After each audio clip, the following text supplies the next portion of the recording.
What's up, y'all?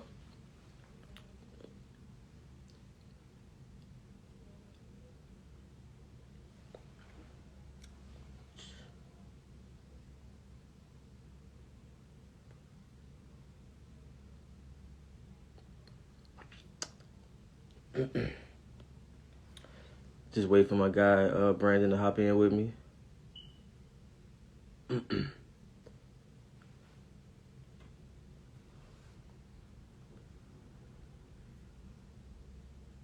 What up, Cruz? What's up, Dad?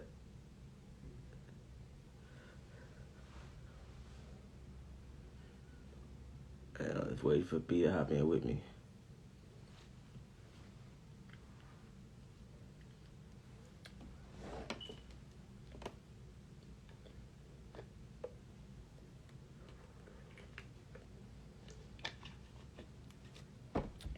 Dad, what happened to Drummond, man? My man had 1 rebound, played 14 minutes, and got hurt. What? I don't know about the Lakers this year, big dog.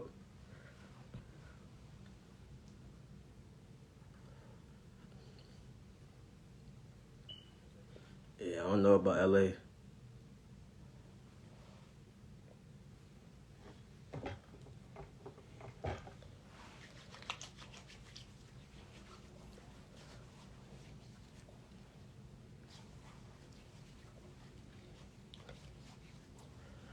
We will be fine. I don't know. AD come back. We don't know what's gonna happen with AD. Bron, we don't know. But Drummond, I don't know. You know, my boy's looking good too. We 3-0.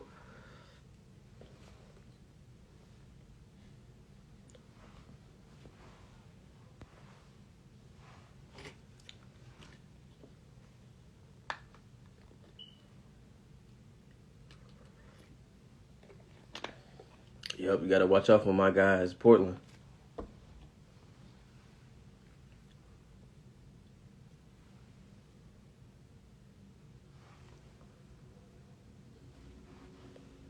Trey, what up, big dog?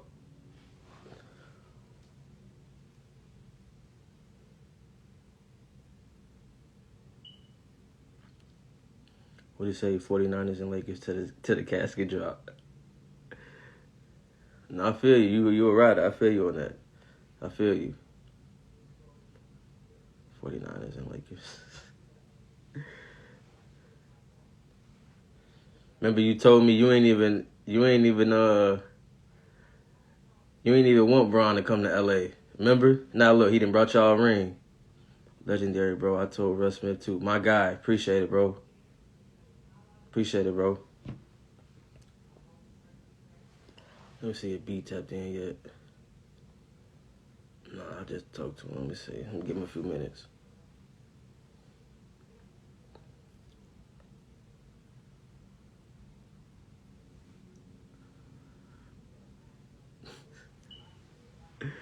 Oh, man. Let me go and send this to B real quick.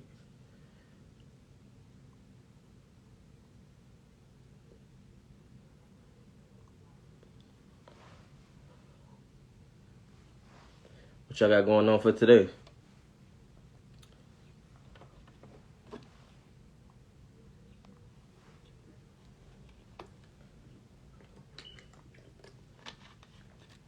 There you go.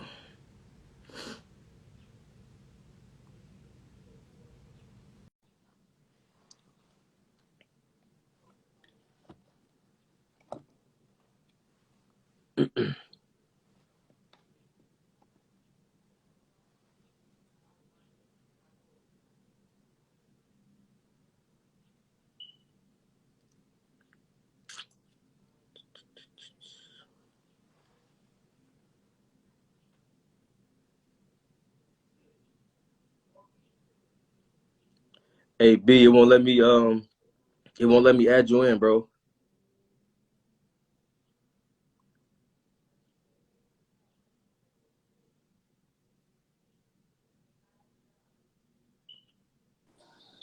There we Okay. go. There we go. Yeah, it was saying unable to join for some reason. I don't know. That's weird. Okay. Man, we got it though. We finally here. For sure. Appreciate it, big bro, for taking time out your day to tap in with me, join the podcast. Really, really an honor to have you on, bro. Oh man, I appreciate you even asking me to do it, bro. For sure, for sure. Some of these questions I'm gonna kind of put you on the spot a little bit as far as sports, stuff like that. Between basketball and football, I know you play both, so I'm gonna put you on the hot spot for a little bit. Let's do it, man. Okay, so growing up, from St. Louis, just kind of talk to us about, how was it growing up in St. Louis? How was your upbringing, and being having brothers and sports and stuff like that. Man, St. Louis was crazy, man, back in the day. Because I grew up in the times where a lot of people probably don't even remember these names. I grew up with St. Louis greats like Jimmy McKinney. He went to Vashon. Dwayne Polk, he went to Vashon. Kalen Grimes, he went to Hazelwood. Central, wound up playing with Mizzou. A lot of these guys went to Mizzou or SLU, St. Louis University. So, I mean, I was in the same – people don't realize I was in the same class with Dwight Howard, Josh Smith. You know what I mean? Like, I had a stacked class. You know what I mean? Ashton Telfair. Like, I had a stacked class. Yeah. So it was deep, man, to say the least. But growing up, me, Bruce, Brad, Byron, and Brian came along later, man. It was a very competitive household, but you know what I mean? It never got to a point where, blows were being, people were taking blows at people, or, it just never went that far. It was always a love and respect to where we all were trying to get each other to the next level. Yeah. So, having said that, man, I want to say my junior year of high school, bro, I'm getting letters from UCLA. I'm getting letters from Florida State. I'm getting letters. These are big schools. You know what I mean? I didn't get any letters from back home, oddly enough. I didn't get any SLU letters. I didn't get any Mizzou letters or anything like that. But I was getting, for both basketball and football. So I had a decision to make. And literally my junior year, man, I had one of my breakout games. But that whole day, I had this pain in the right lower half of my abdomen, bro. And I thought I had, major stomach cramps, pains, whatever. I left school, early because I just couldn't handle the pain. We had a big game that night going into a district game. And wound up playing one of the best games of my career. And then literally an hour after that game, I was in the emergency room having my appendix removed because my appendix was about to burst. So that left me out for like maybe 2 or 3 weeks, and couldn't play ball for 2 or 3 weeks. So letters started to drop, But my football letters were still on the table, you know what I mean? So I wound up committing to this school, Arkansas State down in Jonesboro, which is literally maybe a 4.5-hour drive from home, from St. Louis. And, I was literally one of their top recruits that year. So somewhere along the lines, I got when something bigger comes along, you jump on that deal, right? Yeah, so I jumped on this deal, man, with these guys at Northern Illinois because they were like, hey, man, I know you committed to Arkansas State, but listen, we're just outside of Chicago. The Bears are in our backyard. All this jazz, right? So I was like, 18 years old, 17 years old. You're like, yeah, that sounds good. I'll go with that. Yeah. Hey, bro, I ain't coming. What's up, NIU? I'll be there. You know what I mean? Yeah. So my parents, man, my mom and dad took me on a visit to Northern Illinois because I'd never been. And literally, man, going from Missouri to Illinois, just outside Chicago, dude, you could see the snow start to build. Every driver, by the time we campus, my mom turned to the back seat and she's like, you sure you want to go here? I think so. I'm like, I think so. But long story, I can tell you all that stuff, bro. But long story short, I wound up going there for football. And I'll be honest, and my mom more than anything, man, and you hear Brad talk about my mom a lot, but like more than anything, man, she says, Brandon, you could have been, you were one of those guys that people will never know about. And an OG came to me a long time ago. Him and I were playing. And he said, dude, you got game. And I said, I appreciate that. He didn't know who I was or whatever, but he said, I'm going to tell you something. For every Michael Jordan, for every LeBron, for every Chris Paul, for every John Wall, there's at least 100 guys you never even heard of. And that really sunk in, man. And I was just like, I'm one of those guys. I'm one of those guys. Because I was a late bloomer, bro. I was always tall, 6'3", 6'4", now 6'5". I was always, pretty tall. And, gifted, but my gifts didn't come along until later. You Yeah. know, look at Brad's career, right? So people saw Brad as this spot up shooter coming out of Florida, but look at what he's done year 7, 8, and this year. Completely different ball player. He Man. just, I don't know if it's in our genetics. It's in there, but it comes out a little bit later. We have to go and find it first and bring it back out. You know what I'm saying? So Yeah. again, man, I can talk about this all day, man. So if you're gonna put me on the spot, bro, go ahead and put me on the spot. But you're the butt. Okay, cool. Now we're gonna talk into, how you got into football, stuff like that. I know you had one-on-ones with all the brothers and stuff like that. We're gonna get into all those stories. So the first question I always start off with is, for you, who do you consider the NBA GOAT? Is it MJ? Is it Kobe? Is it Bron? Do you have a different GOAT that you go by? And then if you could put the 3 or the 4, if you have a different one in order. I love that question, bro. Because you I get it a lot. And being around guys in the league, old head, and hear this conversation all the time. I always go back to this. You remember, man, rest in peace, Kobe. I actually got his, and the Mamba mentality behind me remind me every day to have that Mamba mentality. But dude, like, do you remember? And I think it was All the Smoke. Mm-hmm. And Matt was, he asked him who the GOAT was, and he says, all these one-on-ones, and he was like, hey, man, what you get from me, I got it from him. He said, Kobe said, what you get from me, I got from Mike. Yeah. Without Mike, there probably is no Kobe. You know what I mean? So I love LeBron, dude. I don't want to say diehard Bron fan, but if everywhere he's gone, I'm not a fan of that team, but I'm a fan of his. You know what I mean? So him being out here in LA, like, I'm literally like an hour drive from Staples. Like, I'll go watch him play, especially when they play the Wizards. Like, I'm there. You know what I mean? Yeah. So that's one of the things, man. I think I'd have to give it up to Jordan, man. I think Jordan changed the game in the 80s and 90s to where you had Magic and Bird and Isaiah, who were at the peak of their careers, and the top, probably 3 players in that 80s era that came. Who were they all trying to beat? They're trying to beat 23. If they 23, they were considered GOATs. You know what I mean? Yeah. So I would have to consider Mike, man. I think Mike is the greatest player to ever lace him up, step on the hardwood. And I get this a lot too. These new school cats. I'm 35, right? Mm-hmm. So I grew up watching LeBron. I grew up watching Kobe. I grew up in both eras, right? I think Jordan would thrash this era in his prime. Oh, definitely. 72 and 10 team versus what was Golden State? 73 and 9. 73 and 9, yeah. I think they would demolish that 73 and 9 team. Who's gonna guard Scottie Pippen? That's what people keep forgetting. Mike and Scottie, dude, who are gonna guard them? No disrespect to no disrespect to Clay, no disrespect to Draymond. Draymond would foul out in the first half, first of all. You know what I mean? Second of all, yeah, he would try to handle Dennis Rodman. It would be an issue.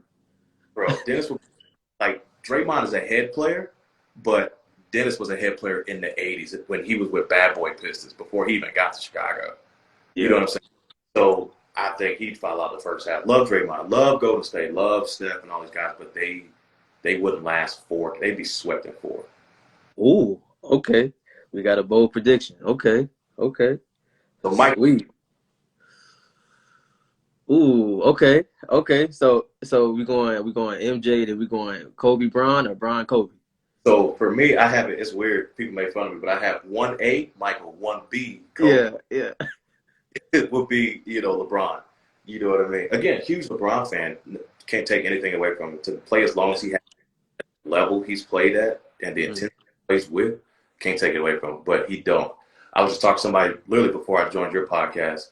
I don't think Bron has that dog in him that Kobe does. I don't think that it's really not too many players that has that same dog that Jordan had. Yeah. About a guy who was psychologically, I don't know if I can cuss or not, but he would fuck with himself. No, go ahead. You can do what you do. To make up a scenario to beat somebody. Who goes to those extremes, bro? Yeah. Who goes to things like, oh, good game, Mike. Okay. He said that's all I did. Bro, when you watch The Last Dance and, they're sitting at a restaurant and George Karl didn't come say anything to him the night before the game, they play Seattle, and they're supposed to be Carolina buddies, Mike's like, oh, you're not going to say hi to me.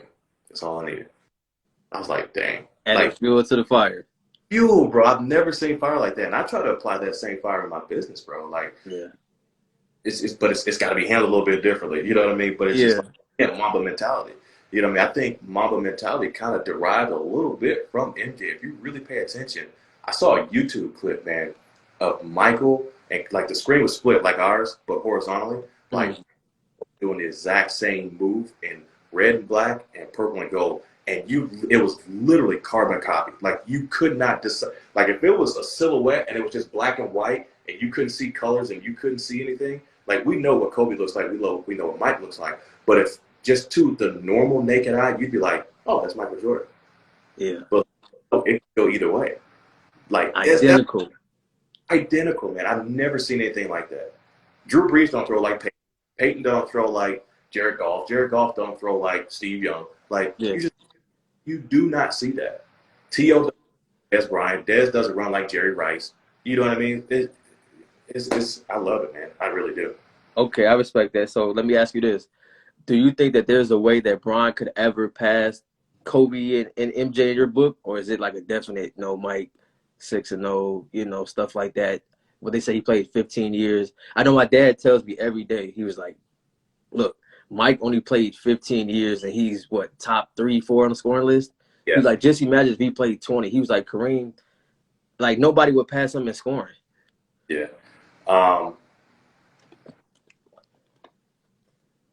And then in two, you got Space Jam 2 coming out. Yeah, Bron's changing the game all the way around. Man, but I still think Mike will be the GOAT. I still think Mike will be the GOAT. And in terms of, because it's apples and oranges, right? Mm-hmm. You talk about who's the best player, who's the greatest of all time. To me, a player is a person who's not one-dimensional. He doesn't just do one thing. People forget Michael, at one point in his career, was also all defensive team. Yeah, true. I can't remember if Kobe was ever all defensive team, but we don't see that from Bron. Don't get me wrong, Bron's a hell of a shot blocker, chase you down, and you're shooting fast, right? But Mike was all defensive player. You know what I mean? And I mean, all these all stars, all this other stuff. I don't see it, bro. I don't see it. Everything. Okay. So despite if he gets another ring or two and passes Kareem, it's still a definite no. Because that's what everybody's saying. Oh, if he passes Kareem on all-time scoring, he gets, he went to his 10 straight finals and stuff like that. Like, Bron is great, like you're saying. Bron is great. But I just think what MJ did is just, everybody talks about MJ. MJ is like the icon of the NBA. So I feel like there's nothing nobody can do to pass MJ. Well, let me ask you this. Here's how I would pose a question to your question is, if Drew Brees had 7 Super Bowl rings, does that make him better than Tom Brady? That's a good way to look at it. Probably not. Yeah, that's a good way to look at it. And again, no diss to anybody because, me and you, huge sports, give respect and credit where credit's due. Brees' career versus Tom Brady's career. I'm going to pick Tom Brady. I love Drew Brees. I love him in San Diego. Shit, I love him in San Diego. But Tom Brady, you talk about a guy who, okay, here's the thing with Tom Brady. You talk about a guy who was picked dead last in the draft. Nobody gave him a shot to what his career has become. Even without the Super Bowls. Let's say he even just got to the Super Bowls. I would still, and I know I'm going to get flack for this, I still think he would be the greatest of all time. At least quarter. Oh, definitely. And football is hard because you have so many different skilled positions. Some people say, well, Jerry Rice is the greatest. T.O. is the greatest. Chad. You know what I mean? You got all these. Like, I'm from St. Louis, bro. So to me, there is no better quarterback than Kurt Warner in that 99 Super Bowl team. There's no better receivers than Isaac Bruce and Torrey Holt.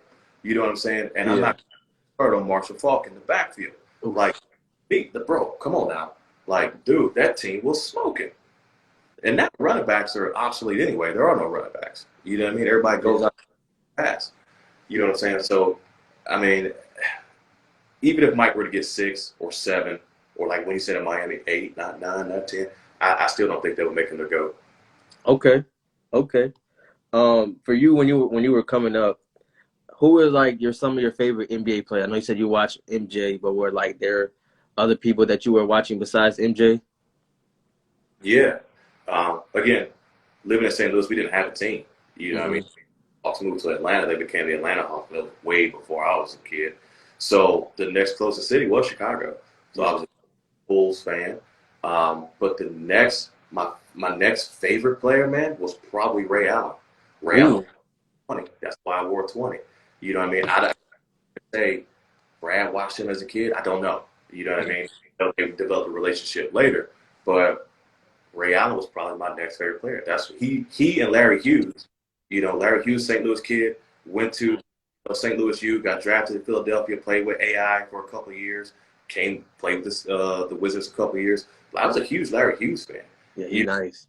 this is how small the world is. Like Larry Hughes was on this team called Christian Brothers College. You know, is a high school in the same conference that me and Brad played in. So I went to St. John Vianney High School, Catholic school. Brad went to Chaminade High School. Larry Hughes went to Christian Brothers, CBC.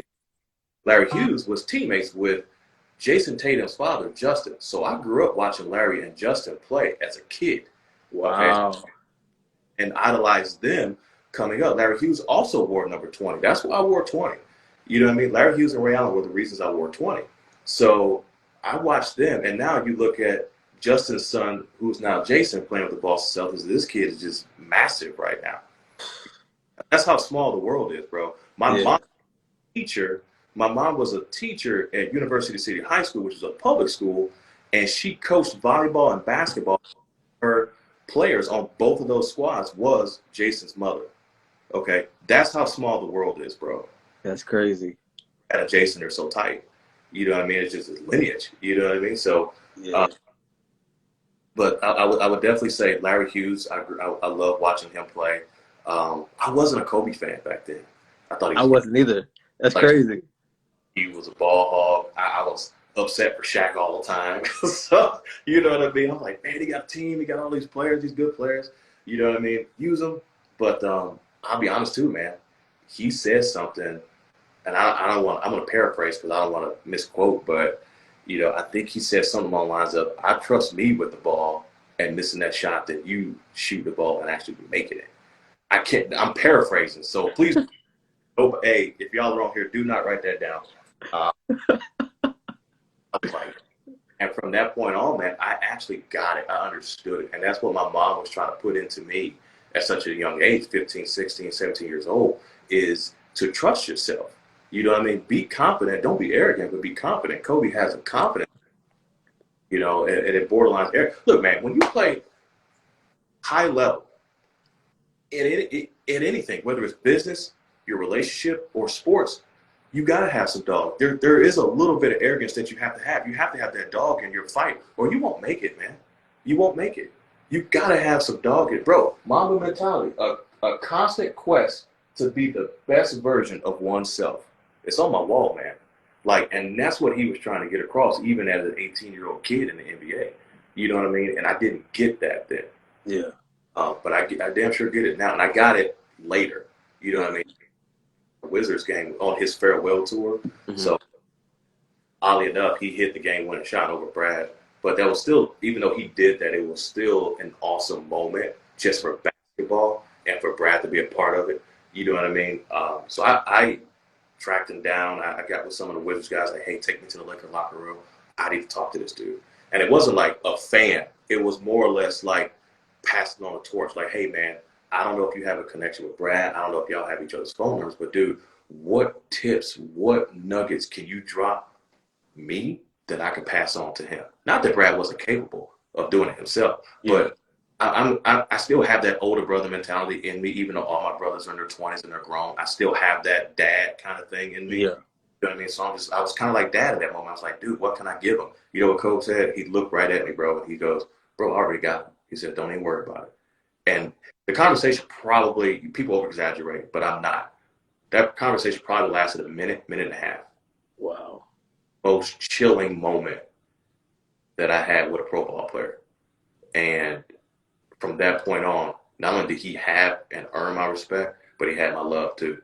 You know, literally, like, man, January 24th last year, I lost it, dude. We all lost it. You know what I mean? But I go back to that. I go back to that night a lot when him and I met and we talked. Just what a cool, like, I didn't get any sense of arrogance. I didn't get any sense of, you can't fuck with me, don't talk to me, don't take pictures. And we took a picture, you know what I mean? Yeah, that's the picture that you have on the Instagram now, right? Yeah, Okay. yeah. I really, it sounds, whatever you want to call it, but I really do hold that near and dear. You know what I mean?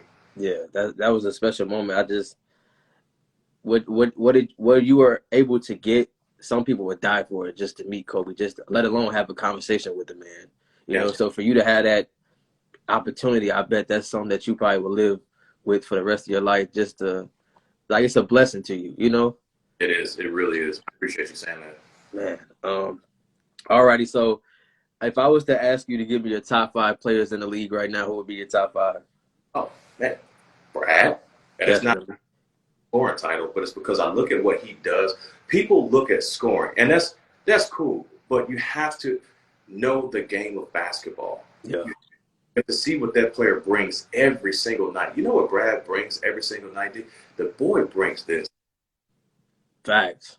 The boy brings his heart. He tried to play with a hip contusion the other night. He tried. I was actually texting him the day after, asking him how he was doing. He was like, "Dude, my shit hurt."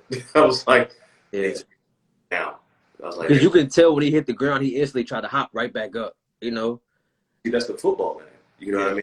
Football in it is like, boom, you get hit, get your ass back up again. You know what I mean? That's how mom and dad taught us, right? So I would say you got to look at what guys are bringing in night and night out. He's not just bringing scoring, man. He's getting his other teammates involved and making them better too. You know Yeah. who that too, man, later in his career was Michael. Yeah. Michael was a scoring champ for all of his career, but he also made everybody around him better, even though he might have been an asshole at some point.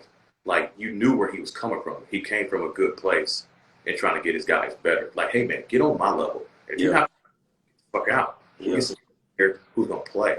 So, sorry, I digress. So, I would definitely say Brad would be one. Um, Man, that's a good question, bro, because I always do top 5 forever, but I never do top 5 in the season. Oh, we're going to get to that one too. Yeah.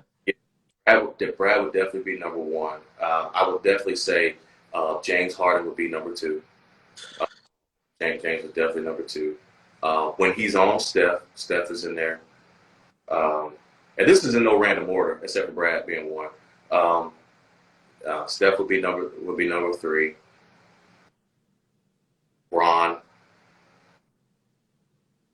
and a lot of people sleep on. I go back and forth between Jason Tatum and Devin Booker. Yeah. Yeah, but again, I look at what these guys bring from here, and like my boy Beast Mode Marshawn said, their mentals. Like I look and see what their mentals and what they're bringing to the game in terms of their basketball IQ. But it'd be a toss up between JT. I'll have to probably go with JT just because he's a longer player. I mean, he could stretch the floor out. Yeah. Or he can pass. Jason is going to be dangerous. I know I'm getting off top of it. Jason is dangerous. You know who else is going to be dangerous, bro? Is Talk to Rui. him. Rui is going to be Oh, dangerous. yeah. I like him at Gonzaga. Man, I was texting with Chris Miller maybe a month or 2 ago, and I was like, dude, in 3 years, Rui is going to be a beast. He said, I need Rui to be a beast now. I ain't got 3 years. I was like, you're right. But man, his mid-range, people can't shoot mid-range. It's either you dunk it or you shoot the 3. Yeah. Guys can't shoot mid-range. But I'm looking at Brad, I'm looking at JT, Devin, and I'm looking at Rui, and I'm like, Rui is going to be dangerous. 6'9", could put the ball on the floor, Yeah. and shoot it a little bit. His shooting is just going to get better. Yeah. That's just reps. You know what I mean? He's going to be dangerous, man. But that'd be my top 5. Okay. For you, you can do basketball and football, but do you have like a favorite moment in each sport? Yeah, man. My favorite moment in basketball doesn't even involve me. It was, I can't remember which game it was, game 3 or 4, maybe 5, 2014. They had Nene. The Wizards had, I want to say Paul Pierce. They had a really good team. And they were playing the Bulls. And the Bulls were dogs that year. And I remember we were down 1 or 2. So they made a basket, inbound the ball, and I mean, Brad's pushing. He's pushing. It looked like a fast break. The guys are jetting down the court. This sumbitch pulls up a 3 from God knows how far out. He hit that 3, dude. And I never will forget. I played at Michigan at the big house. I played at Northwestern. I played at all these big college arenas. I mean, I've been to some big NBA arenas. I've never heard a place explode like that. Even when Paul Pierce hit that bank shot, the crowd went crazy. But when Brad hit that three, like I needed like earbuds. You know what I mean? It was that's my favorite moment, dude. My basketball moment ever. Football moment probably, man. My favorite football moment is when I was a kid, when the Rams won the Super Bowl. Like, 'cause that's my team. Yeah. Even they not like that's still my team. You know what I mean? That's probably my favorite football moment. So let me ask you. I know you probably want to say yeah, but do you think the NBA should think about bringing a team to St. Louis? 100%. But here's the thing with that is, I think they should, but I think NBA, NFL, MLB should be bringing teams to smaller markets. But St. Louis is probably roughly the same size as DC. It's a really small town, but DC is so overpopulated they can support that. You know what I mean? St. Louis probably couldn't support that. Putting a team in St. Louis would be like putting a team in Des Moines, Iowa. Yeah. Like it probably wouldn't work. I think they should economically. It just wouldn't work. Remember when LeBron Cleveland and Cleveland went to shit overnight? Like their economy went to shit. It was almost like the stock market just went pew when LeBron left and went to Miami. And then when he came back, it skyrocketed again. It's like crazy how one person or one team can do that for your city. It's amazing. Yeah. Everything's going up. Yeah. I think a lot of people say it's between like Vegas and like Seattle, but I was like, that's two teams in the West. You would have to move somebody to at least the East. You know. Yeah. You would have to maybe. I think a lot of people were saying maybe move Memphis to the East. But I was just like, that would kind of destroy everything. I'm like, I think you should just put it in St. Louis. I think the way it looks right now is it's just stop. It's perfect right now because the West is always going to be the West, right? For whatever fuck, the West is going to be the West, right? But now the Nets are stacked. Boston is stacked. I even like Charlotte a little bit, like a little bit. Not a lot of it, but a little bit. Miami looks decent on nights. You know what I mean? Like all these East teams need some work, but you look at I almost said New Jersey, but if you look at Brooklyn, like they're stacked, bro. They look like the damn Yankees from back in the day. You know what I mean? So It's some in New York, man. I don't know why everybody is so. I know it's a market, but like, damn. players want to play with players they're going to win. Like, who doesn't want to play with somebody who's going to win, bro? That's why I really believe LeBron, somewhere in his contracts, has a clause that says, I am part general manager. I can go get who the fuck I want. You know what I mean? That. Do I have proof? No. Do I have evidence and facts? No. It's my opinion. And if you smart, you know what I mean? People say, oh, you should have stacked teams. Bullshit. Give myself a better chance to win. I'm going to stack the odds in my favor. I'm going to stack. You know what I'm saying? I'm all for it, dude. I don't give a shit. Because old school, I'm still 80s and 90s. Like, stack your team. I'm still going to kick your ass. You know how I feel. I think Brad like that, too. You know, still going to whoop their ass.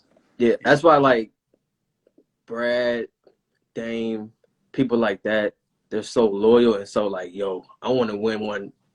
I want to do it. I want to lead my team to bring a championship here. He's not a big fan of, stacking teams. Like, I just feel like the NBA needs to at least go back to that era where everything was so like, okay, we don't know who has a chance to win.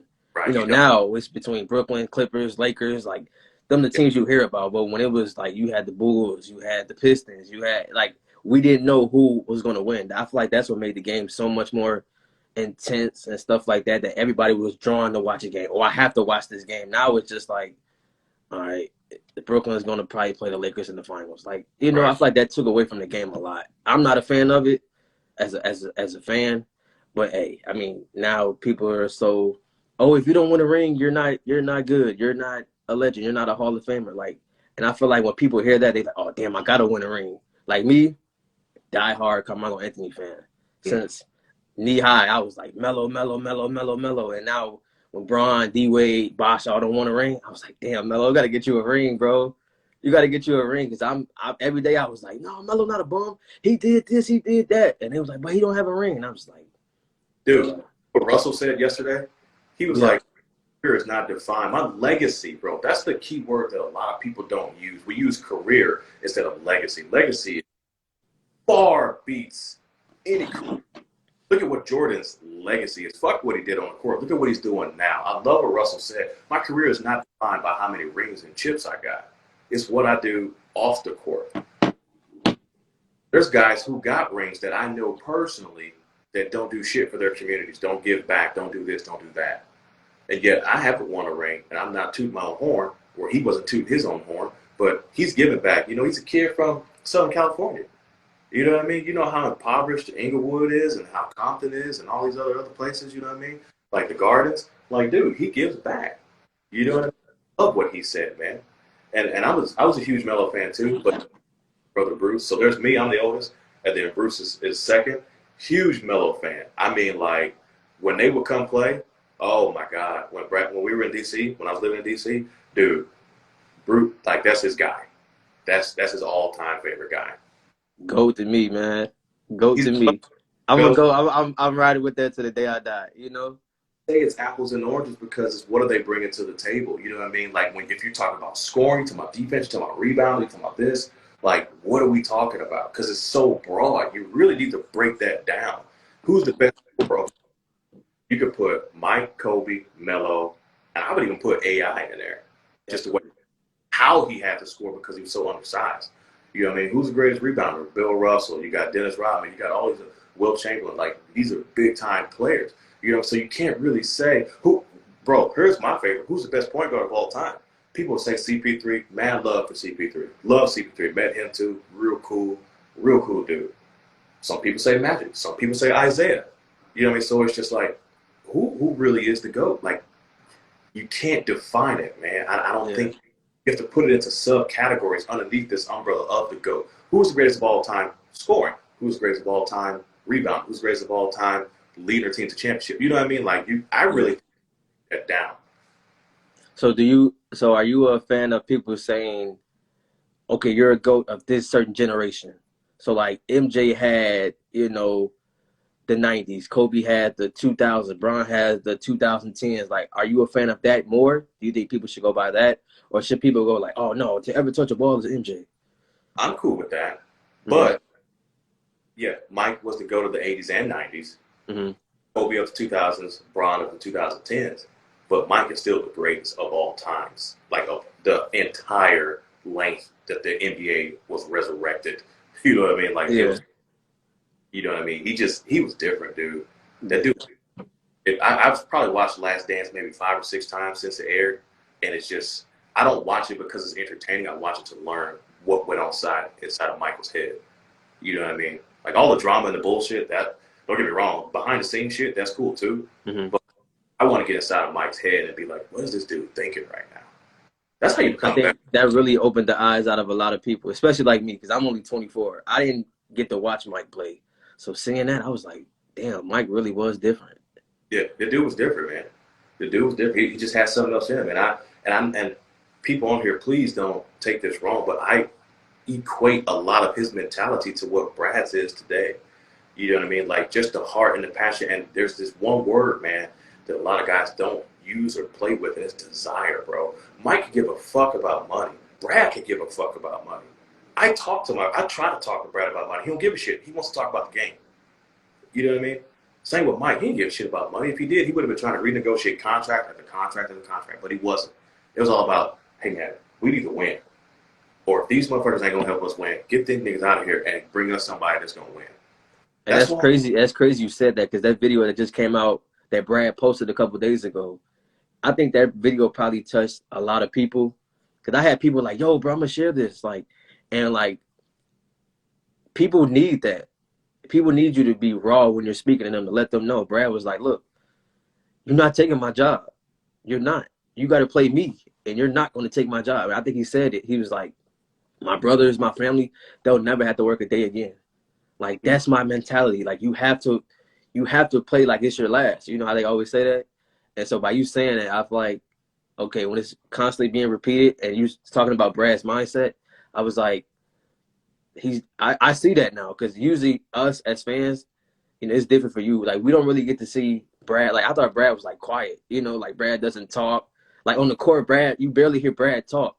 You know what I'm saying? But you, like, you know, being his brother, you see, okay, no, Brad's a goofball. Brad does this. And when I seen that video, I was like, damn, I didn't know Brad was that type of person to let you know, like, he gonna keep it straight with you and let you know, you know?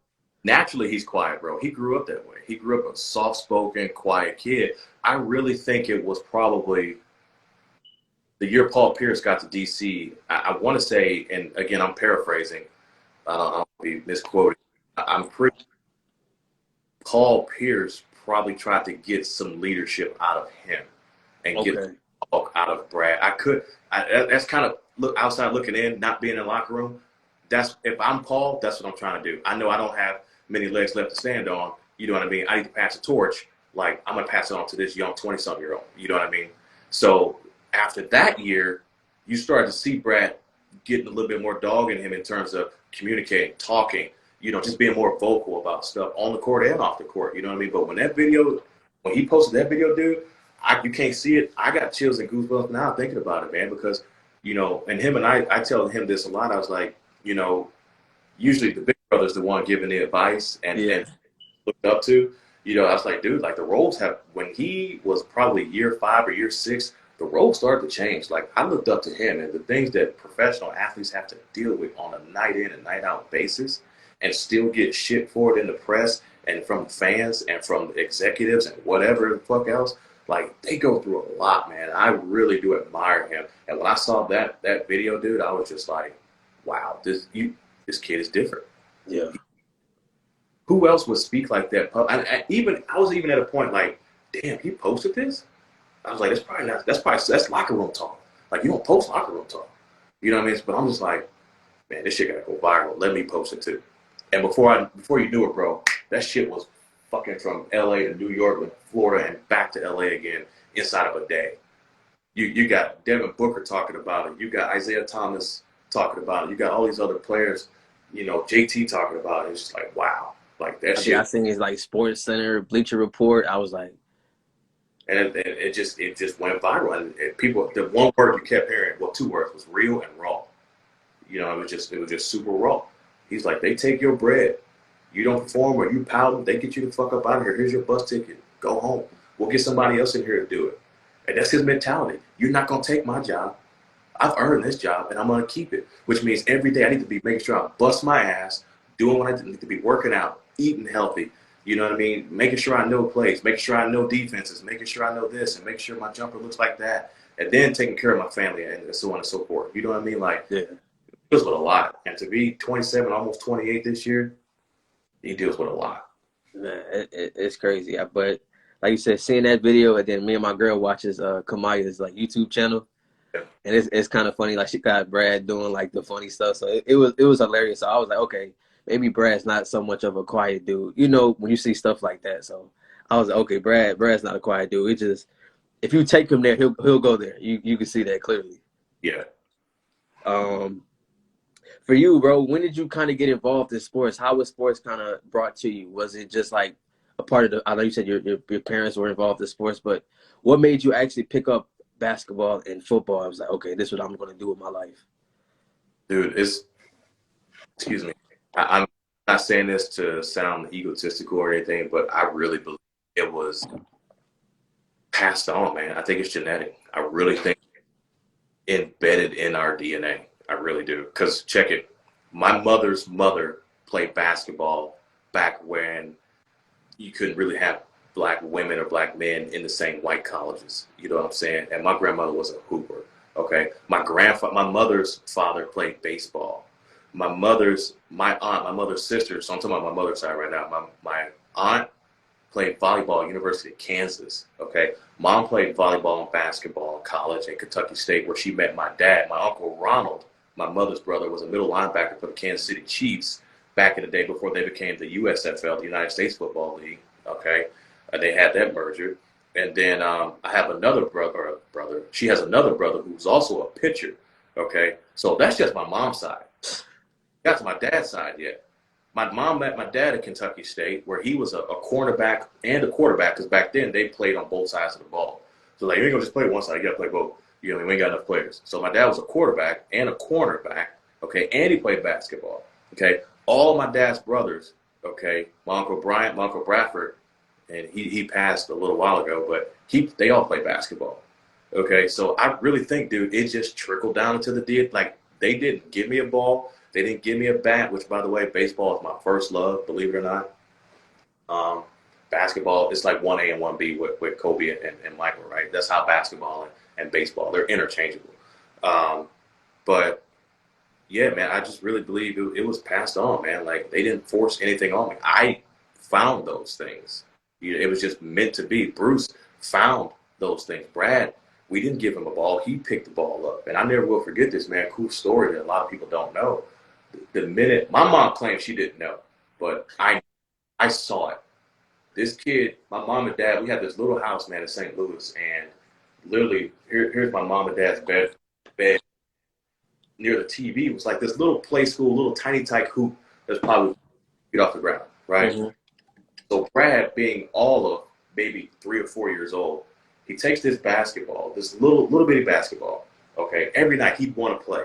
He'd want to bring the damn thing from outside and put it inside just to show mom and dad what he could do, right? So he brought this little bitty basketball, and every night he would take the ball, jump on top of the bed, and jump to the hoop and just start dunking it and start dunking and start dunking. And you look back and you're just like, it was meant to be. Like it's like the opening of Space Jam where this kid is just dribbling the ball. He's like, Dad, you think I can fly? It's like that. You know what I mean? Dad had no fucking idea his kid would turn out that way. But man, my mom and dad say that, but I'm just like, I saw it a long time ago. When I played high school games, I never do this, man. I just spoke on another podcast about this about 2 months ago. I was playing in high school. Brad, man, there's 8 years between us. So maybe he was 10 years old. Okay. Mm-hmm. This kid, my grandmother told me, and my grandmother, she don't play. She don't. That's my mom's mom. So this little dude will be sitting on the team bench, and then he would go stand in the doorway. And my grandmother said, Brandon, wherever you went, his eyes went. Whatever you did, he tried to mimic. And I was like, Grandma, don't mess with me. She's like, all right. A year and a half later, after Brad is drafted, my mom tells me that same story, not knowing my grandmother had told me that story like 2 years before. You know what I mean? So it's not like they say, hey, say this, say that. And she said, Brandon, wherever you went, his eyes went.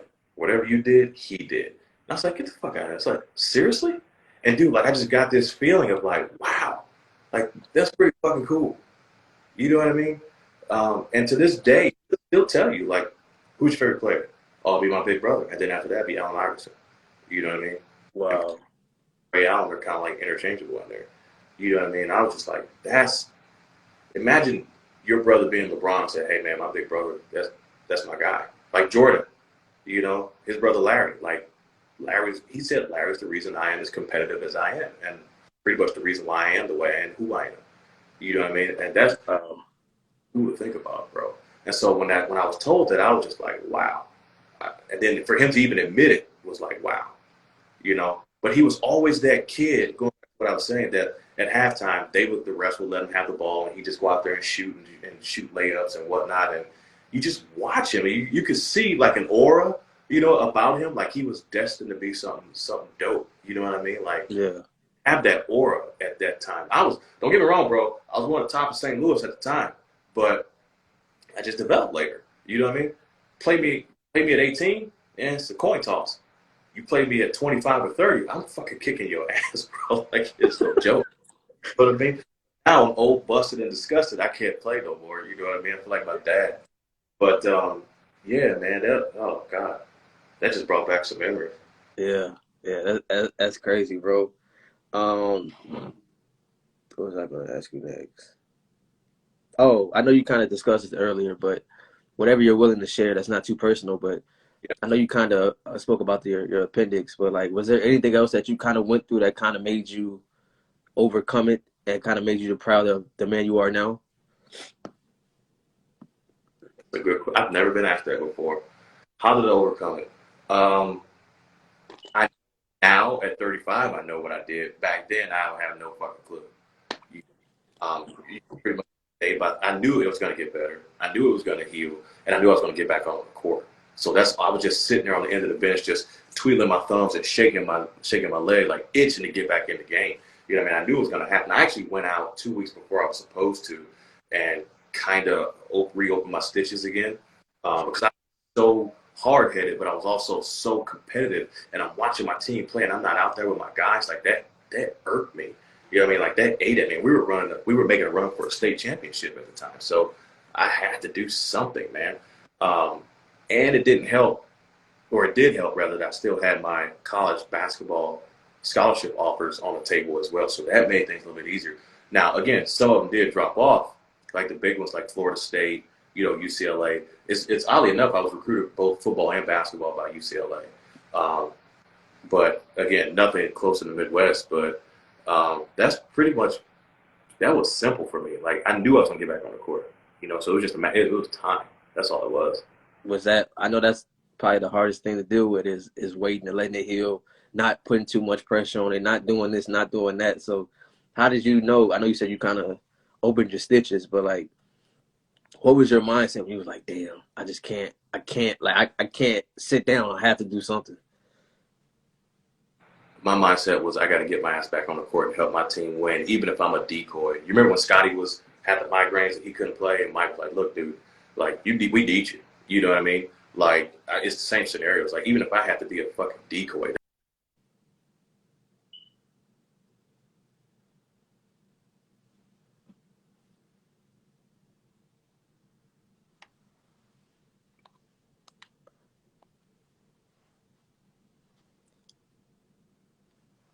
I can't hear you. I think the sound went out. I think the sound went out.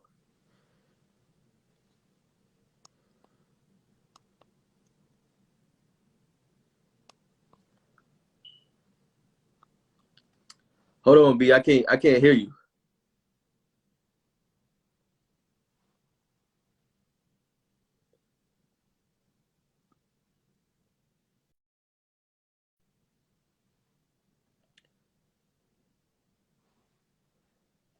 Hey, B. I think you muted yourself. He can't even see you. You got muted.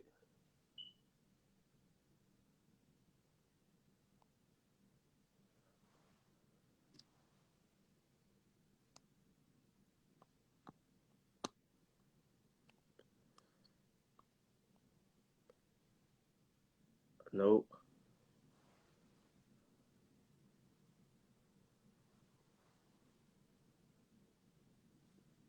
Nope. Here, log out. I'll log you back in.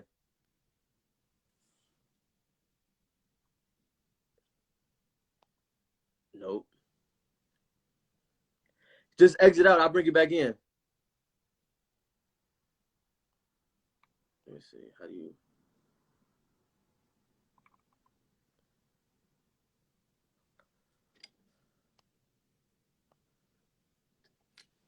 Nope. I don't know what happened.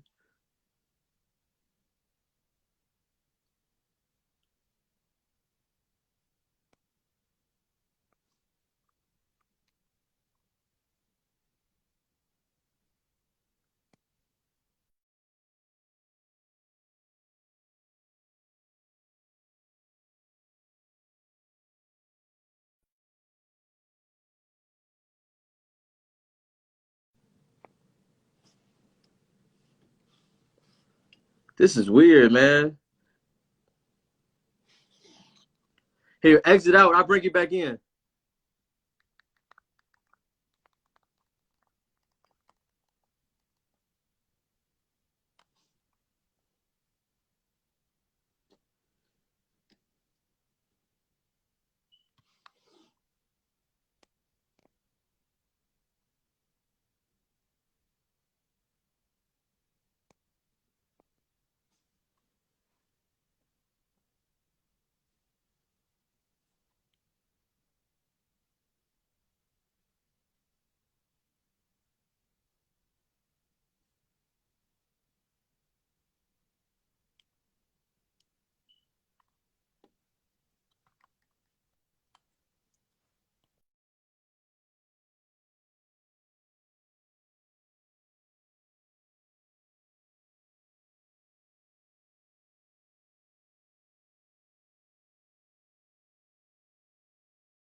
Technical difficulties.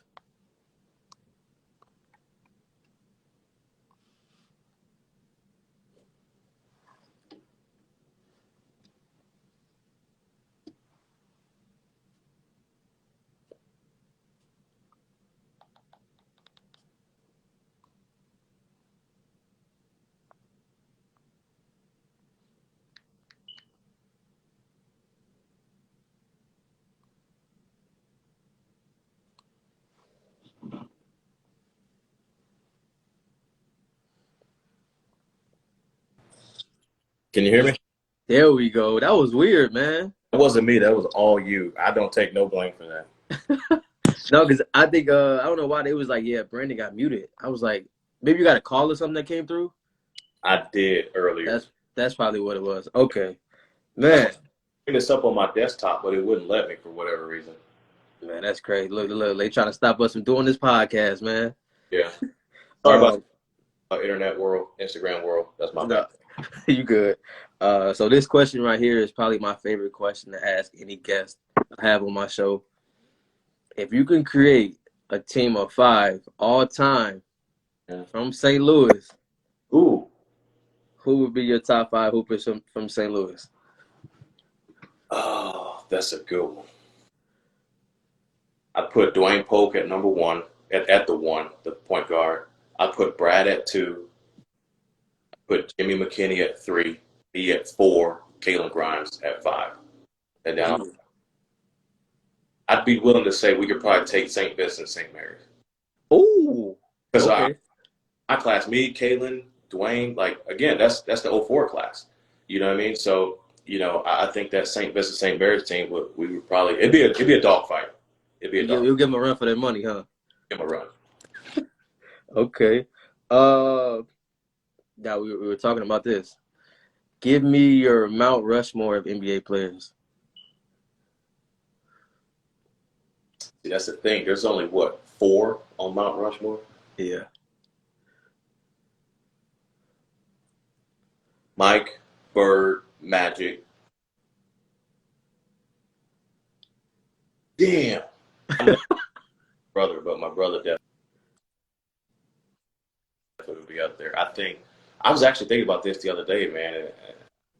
People say what they want to say, but I really think he's got if he keeps playing the way he's playing now, he's got a shot to get in the Hall of Fame. Like, I really believe he keeps playing this way and can show that he can get his teams to win. I think he got a shot in the Hall of Fame. So I would definitely put him on Rushmore too, and then I'll put Braun up there just for a 5. Facts. Okay. If you could have 5 dinner guests that can be, family members that may have passed away, any, rapper, president, who would be your 5 dinner guests that you would have at the table with you? That's crazy, dude, because I was just on another podcast talking about this exact same thing. I would have Barack Obama there. I'd have Denzel there. Dwayne "The Rock" Johnson, I'd have him there. Mandela. And then it'd be a coin toss, man, between Kobe and y'all gonna think I'm weird, but I like Tyler Perry, just because of what he's done in business. Hey, that's a good one. Like, you take the wig off, you take the makeup off, and the big suit. Like, the man knows what he's doing. Because I wasn't a fan of his either. I was like, Medea, what the hell is that? But I look at what he's built. Look at what really take a step back. Like I said, take all that bullshit off. Look at what he's done and look at what he's built. You know what I mean? But that'd be my Knights of the Round Table. That'd be my Justice League right there. Like, I'm a huge fan of all the, like, I don't freak out when I see stuff. Like, bro, I live in just shy of LA. You know what I mean? Like, you see that all the time. You know what I mean? I met Kevin Hart, didn't freak out. Met Braun, didn't freak out. But any of those guys, The Rock, Barack, Nelson Mandela, those guys, I freak out. I would actually be starstruck. And I don't get starstruck. Yeah. Okay. For you, what has playing sports kind of taught you that kind of carry into everyday life? Oh, man. Sports really is what keeps my sports background keeps my business running, because it teaches you to be competitive and it teaches you discipline, bro. So I have up on my wall over here is the hustle nutrition facts. Dedication, 100%. Action, 100%. Planning, 50%. Strategy, 140%. Knowledge, 100%. Motivation, 400%. And pure hustle, 1,000,000%. Tell me how business and sports don't both apply those same things. They do. You Spot got on. all those things, bro, in order to be successful, or at least to take it to another level of success. The Tyler Perry level, the Barack level, the Rock level. You know what I mean? Yeah, that's powerful. That's why you see a lot of guys in sports like Magic and Shaq do well in business because I guarantee you, bro, they're applying those same things. Same. Definitely. Like one of them it's called strategy. Like when you play in football, you play in basketball, you have to strategize against your opponent. You know what I mean? You have to be willing to dedicate yourself to what you're doing and to your team and to your city if you're playing pro ball. You know what I mean? It just, bro, just pure hustle, man. Like, Yeah, if you ain't hustling, bro, get the fuck off my team and we'll go get somebody else. yeah, yeah. But that's gonna bring the whole team down. Yeah. That's gonna tear the whole team down. For you, what is your favorite hooping shoe of all time? Oh man, I don't or so I couldn't tell you. No, um, you know when you're in high school, like you always got the traditional team Nike shoe that you feel like it's gonna break your fucking ankle at any moment. Um, I was, that was even worse, right? My favorite though, man, will probably be it's a toss between the He Got Game Jordans and Pat Leather Space Jams. Like Ooh, yeah, I can hoop and like the level of comfortability and support. Like it's a heavier shoe, but it's not as heavy as like LeBron's early shoes. But like that shoe I could play in. And more recently, I've gotten into Kobe shoes, the low top. yeah, You yeah. know, I hope you got a bunch of them now because now they're like taxing for them. dude. Here's the thing. I tried to get some Kobe memorabilia, some Kobe shoes and jerseys. Like my wife actually bought me that jersey.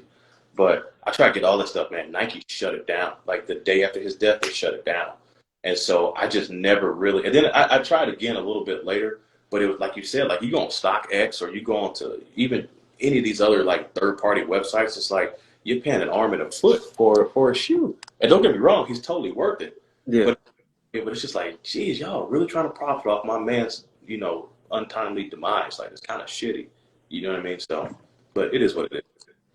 okay. Give me your favorite basketball movie.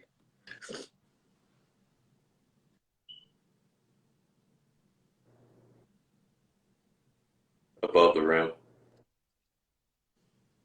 Above the rim. Yeah.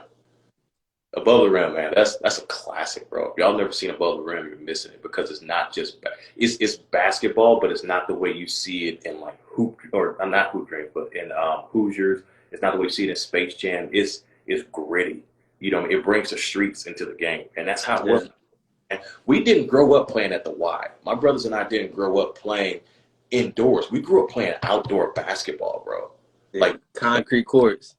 we had chains for nets, and that we would love to hear that Yeah, it wasn't a squish the net, it was a chain. You know what I mean? Like you go and dunk, and then you bleed because your finger got caught in between the chain. Like we grew up in the streets, man. We really did. That's how we learned basketball. yeah. If you're a hooper, and you never experienced that or plan on a double rim or anything like that's nowadays. But Yeah. One of my dreams is to play at the Rucker, like to actually just go dribble, mess around, shoot a couple layups, shoot a couple jumpers, like just to get that feel. Like I don't want to call it nostalgic, but like I'm old school like that. Like I want to go, like I actually want to go to the old Hoosiers gym. Like my wife has been there. She's from Indiana. You know, mhm. I want to be at these places or just shoot around at these like historical places. What if they hit you up and say, "B, we want you to run for our team at the Rucker Park. You gonna play?" I'll play. It won't be for play. Okay, bet. All right. So these questions right here, I want you to look at it as, let's say, the GM of a team, and you Mm-hmm. got to pick between which player you would want to have on your team. Mm-hmm. The first one is Bron or KD, Brian, Steph Curry or Damian Lillard, Dane, Harden or Luca,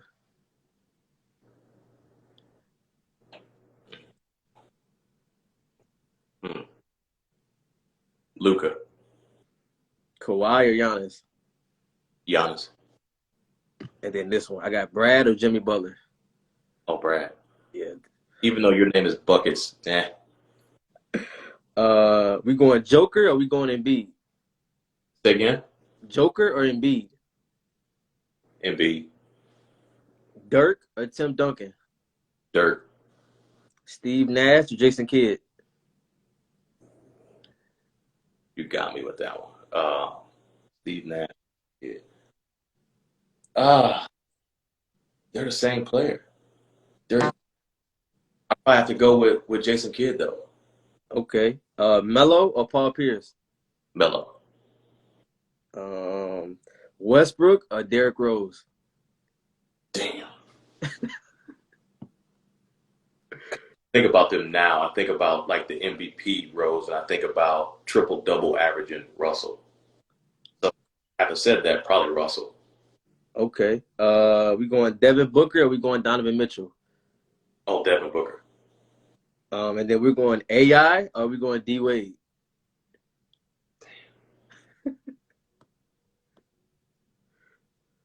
AI. Okay. Okay. I was kind of scared because some people like you can't compare them. They're different. I was like, that's the point. You just got to figure out whose opinion. They are and they're not. The only difference is size. Think and no diss to either one of them, bro. Mad love for both of them, but they're both not great shooters. But Yeah. they basket like you've never seen. They can hoop. AI, what AI did for the game of basketball, bro, Changed it, bro. nothing could compare to that. He's another pioneer that changed the game in the early 2000s, man. Like he changed the game. He brought. I'll be honest with you, bro. AI brought swag back to basketball. He made, Definitely. he made it dope to be fancy again and not straight up and down like a number two pencil. You know, he made it dope again. He made it dope to be dope. You don't have to be all fundamental. It's okay to go behind the back. It's okay to switch hands midair because it was Mike that did it, and Yeah. then from it became real boring. You know what I'm saying? And then because AI and Kobe were same era, so they made it really cool to be cool. You Yeah. know, the trend has carried on today. It's actually kind of stopped a little bit today, but Yeah. But also he helped the players be themselves as far as what they wear for down the sure, tunnel. I know some players probably live for that now. Like, all right, I get to walk down the tunnel with my, wear whatever. yeah, like Russell. I look at him, bro, and I look at LeBron and D Wade when he was playing. I was like, I can't wait to see what these three dudes is wearing right now.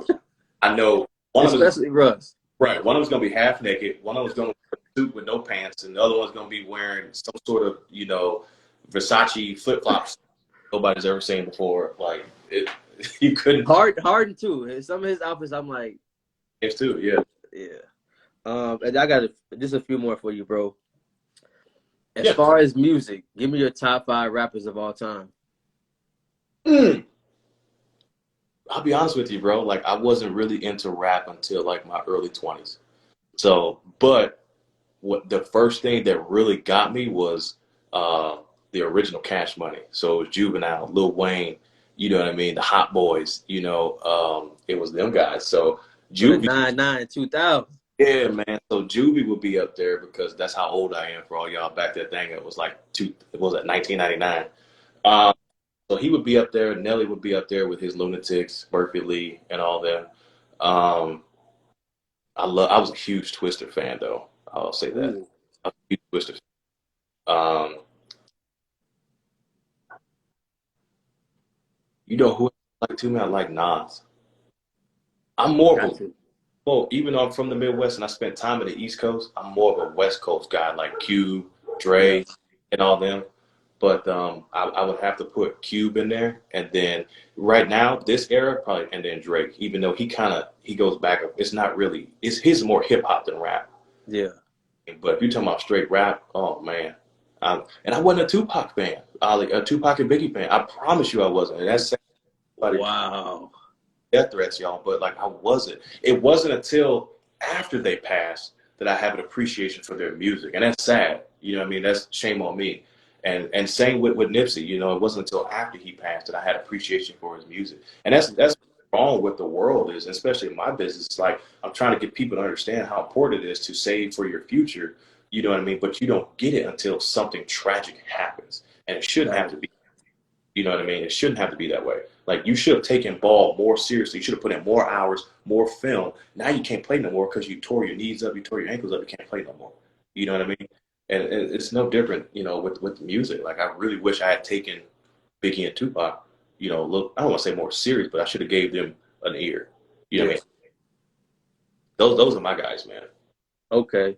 Then this one, if you could listen to three albums, any genre or whatever you want to go by, three albums that you could listen to for the rest of your life, what three would you take? Hmm.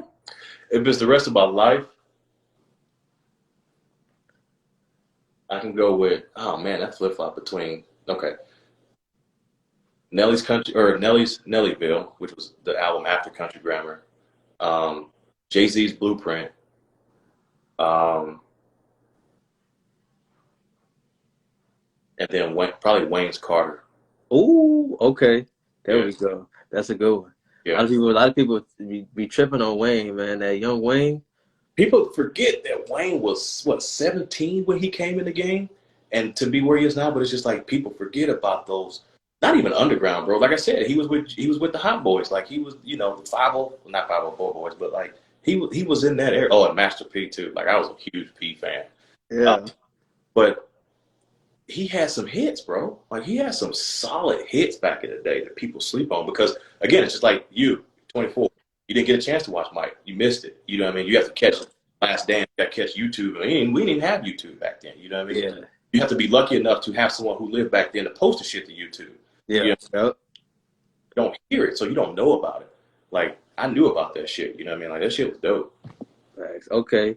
What is your favorite restaurant in St. Louis? Oh When I man, when I went to the typical, what was it, Sweet Pies? The sweet, sweet, sweet. yeah, is that the soul food spot? I have no idea, bro. When I'm in, It was like it was like on TV now. It was like super packed. So we went, and then I think we went to, oh, don't quote me on this. It's like Granite City or something like that. that's on the other side. That's the ill side. The ill for Illinois. That's the Illinois. Okay, yeah. So I was like, okay, these are cool, but I want to know what your spot is because St. Louis is like what, 3 hours from me, 4 hours from me. So Yes. whenever I go, I need to get some food from there. Bro, it's not even a restaurant. It's a pizza joint called Emo's Pizza.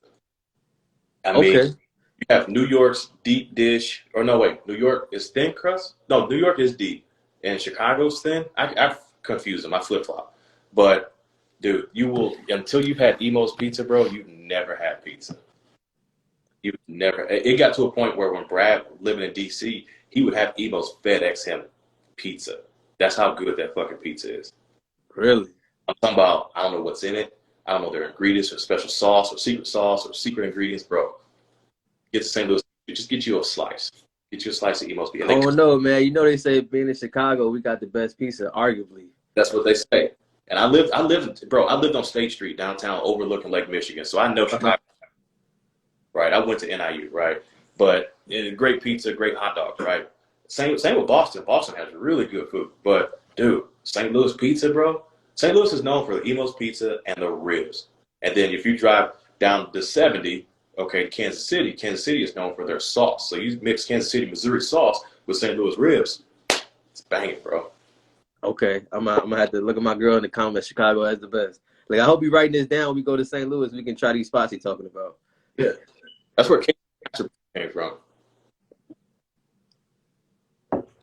Okay, I'm gonna try it, bro. I'm gonna try it. I'm like, okay, my guy B sent me. Let me see what this about. Bro, you won't be disappointed. If you are, I'll reimburse you for the trip. How about that? Okay, man. All right, man. Look, you got that down. Uh, for you, what was the best piece of advice somebody's ever gave you before that just like stuck with you till now? Hmm.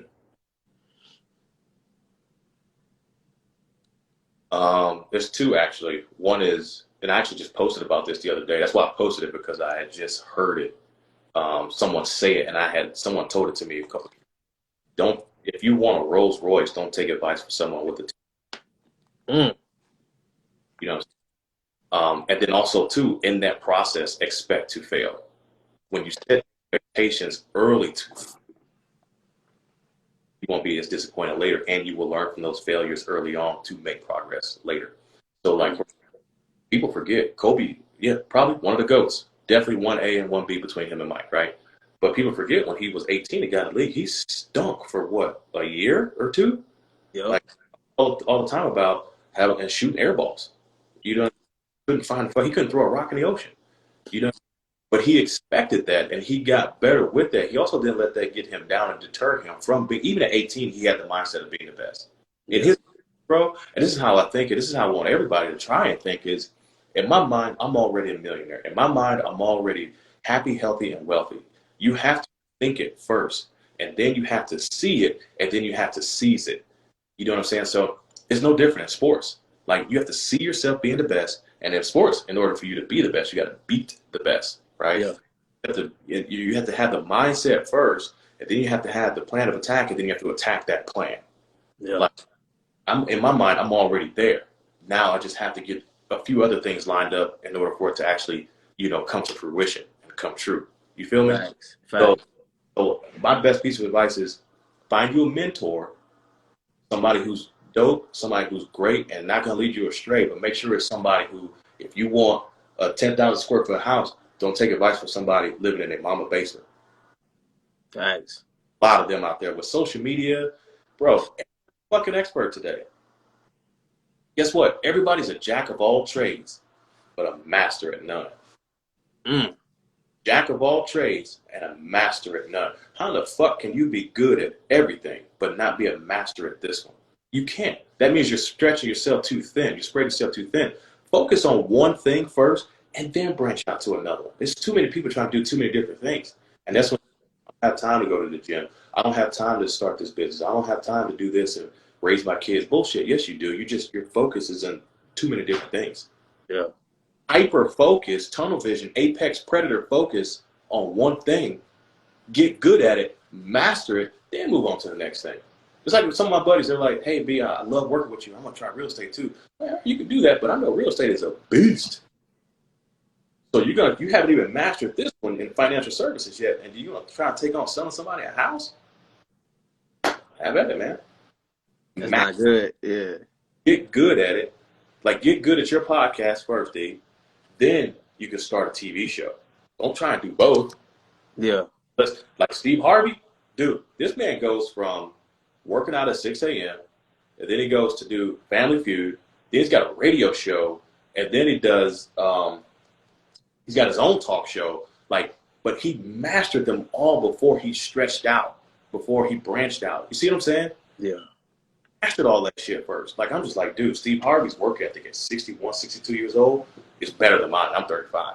I'm just like, tired by 4 o'clock. I am tired by 4 o'clock. And I ain't done half the things this man's done. Yeah. Jack is the same way. I've never seen someone who's so far removed from the game still so present and active in his businesses. He got good at ball, then he got good at investing, and then he got good at TNT, and then he got good at the insurance commercials and gold bond and all this other shit. Now he's a master at that. You can't be a jack of all and a master at none. You got to master something first. Yeah. That's where dudes go wrong. Facts. Look, my guy dropping gems for everybody in here. I hope we all taking this into consideration, as far as what we're trying to do. Then the last question I got for you, big homie, is, do you have somebody in mind that you would, suggest that I reach out to have on this podcast to speak about, their, upbringing, their, adversity that they may have faced, stuff like that, talk a little sports, just put them on the hot seat for a little bit. I could think of a few, but if you want me to narrow it down, I can narrow it down. I got guys that just recently retired NFL. Mm-hmm. Didn't play NFL, but they played college ball, whether it's basketball, football. I have a few, man. I would love to try and get Brad on one of these when he's not busy. Don't tell me that. You're going to get me excited, man. That's why I don't promise. Yeah, thanks. Guarantee you he'll do this and do that, and then it don't come through. Yeah. Because, people forget. The man's got 2 sons, and he's really trying. And this pandemic has made it to where, he's actually present in his kid's life. That's a blessing from God. Facts. Oh, man. Bro, you know how many times a week these guys are on? Let's say 2018, 2019, before the pandemic, these dudes were gone all the time, right? All the time. It would be hard for me to even try to send them a text or get on the phone with them. But like now, this pandemic he's present. You know what I mean? He can raise his children. You know what I mean? And he's really honed. Like there's days where he probably won't take my call. He's like, "Hey man, I'm playing with Bray and I'm playing with Brad. Like, what I'm doing." You know what I mean? I'm like, hey, raise your sons, man. You know, so that's why I don't like to promise people that stuff, man. Yeah, it's crazy you said that because he even spoke about that on the All the Smoke podcast. He was like, "This pandemic has really gave me time to rest, you know, to be with my family, you know, because I know having sons and you're always on the go. Like you may be here, you may be gone for 10 straight days, you know, like I know that's a lot to deal with, you know." So when he spoke about that, I was like, yeah. And like even at the All-Star game, he had the kids on the court with him. I'm like, see, Brad is one of the people that you got to look up to as far as something like that. I'm gonna tell this to people too, if it's all right with you, man. If we still got Yeah, time. go ahead. No, go ahead, bro. Brad and I had he probably gonna text me about this later, but if he hears it, but he and I had a conversation once, and it really hit me about how serious he took the game of basketball, but it didn't come before his family. He said, "Dude, I love ball," and again, I'm paraphrasing. I love ball, but I'd give all that up to spend time with my sons. He said, "I give up all the millions I've made for my kids," and you know what? I feel him on that because my wife and I are going through in vitro fertilization. So we've not been able to become pregnant in 3 years. Like we just can't do it for whatever reason. So we got to go the scientific route, right? So, and I thought about it, man. And my wife and I, we actually conceived twins in November, and her birthday's in November. I'm sorry, October, and we late October, and then we found out 7.5 weeks later that we lost our twins. She had miscarried. I Sorry remember about that, bro. I appreciate it. I remember thinking, man, you know what?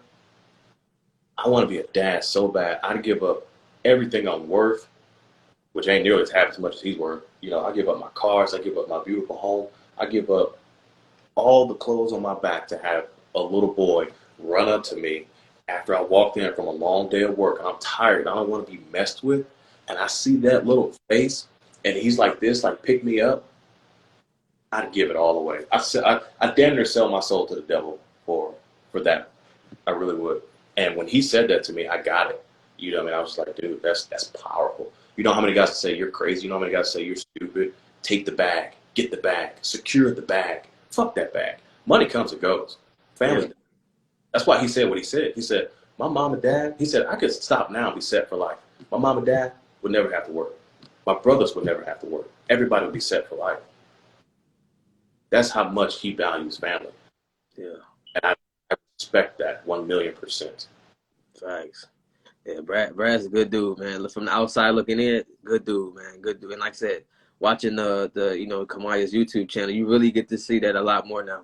You know, and I think I just watched last night, he did an interview with like Chris Haynes and he just talking and laughing. I'm like, okay, that's what we like to see because we don't see that. Especially me. Like I'm a big basketball head. Yeah. I was like, to see something like that, we just think, okay, he don't talk much. He just plays ball. He going with the motions, So speaking to, your blood, speaking to his blood, it's like, okay, this guy's really, really mentally, he's there. He's a family man, and we just don't see that from the outside looking in. Honestly, man, I can't take any credit, and he doesn't either. We always give it up to the Almighty, man. I'm not trying to push religion on anybody, but Thanks. it has made my parents who they are. Nobody's perfect. We all have our struggles, and we all have our moments of weakness and our moments of anger and issues, right? Yeah. But, bro, my mom is a fucking soldier, man.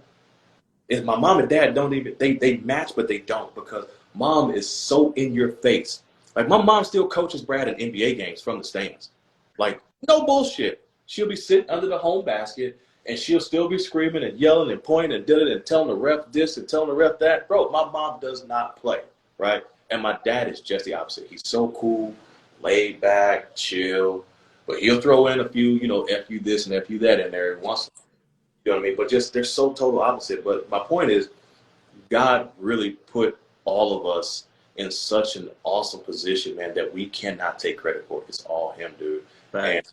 And without him and without my family, bro, yeah, I'd have my wife, but dude, what about after that? Like, my brothers are everything to me, dude. They really are.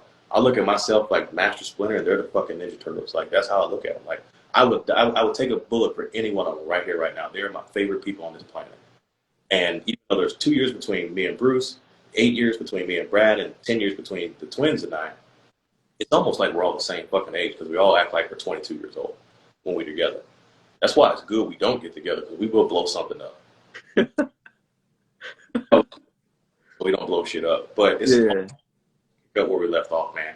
I hear a lot of people say, how's your family so, how are you brothers so close? Like, how are you guys so, you get along? Like, I don't get along with my brother.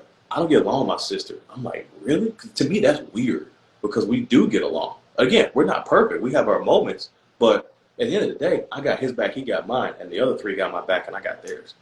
You know what I mean? Like, it just, and we cannot talk for months.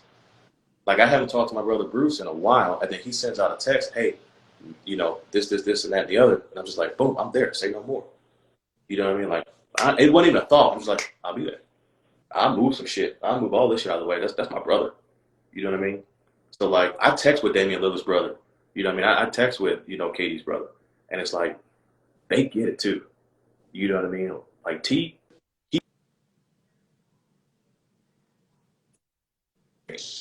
you know what I'm saying? And I just look at these guys and I'm just like, see, they get it. And also with Antoine, you know, D Wade's brother, I text with him too. And it's just like, they get it, man.